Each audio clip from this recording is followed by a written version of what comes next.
पुण्यातील पहिला ऐतिहासिक फ्लॅश मॉब इंडिया अगेन्स्ट टेररिझमच्या वतीने सादर करण्यात आला। देशावर सतत होणारे दहशतवादी आणि अतिरेकी हल्ले अत्यंत दुःखदायक आहेत। यात बळी पडणारे आणि कायमचे पंगू होणारे तसेच त्यांचे नातेवाईक यांच्या दुःखाला आपण सगळेच एकार्थी जबाबदार आहोत। या जबाबदारीच्या भावनेतून इंडिया अगेन्स्ट टेररिझम ही छोटीशी चळवळ कार्यरत आहे। सदर चळवळ ही कुठल्याही जाती, धर्म, पंथ यांच्या विरोधात नसून दहशतवादाच्या विरोधात कार्यरत आहे। आपल्या देशातील सर्वसामान्य जनतेस जागे करणे, अशा हल्ल्यांविरुद्ध लढण्यास मानसिकदृष्ट्या तयार करणे आणि त्यातूनच भारत मातेच्या रक्षणासाठी जनजागृती करून जनतेला एकत्र करणे यासाठी धडपड सुरू आहे। यासाठी फ्लॅश मॉब रॅली काढण्यात आल्याचे सांगण्यात आले।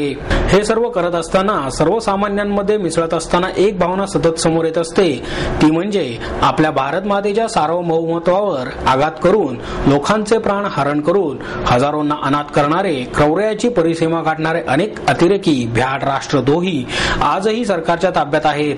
त्यांना सन्माननीय न्यायालयाने अपराधानुसार शिक्षा देखील सुनावली आहे, परंतु त्यातील अफजल गुरु सारखे क्रूर दहशतवादी दयेच्या अर्जासारख्या युक्त्यांचा वापर करून अजूनही जिवंत आहेत।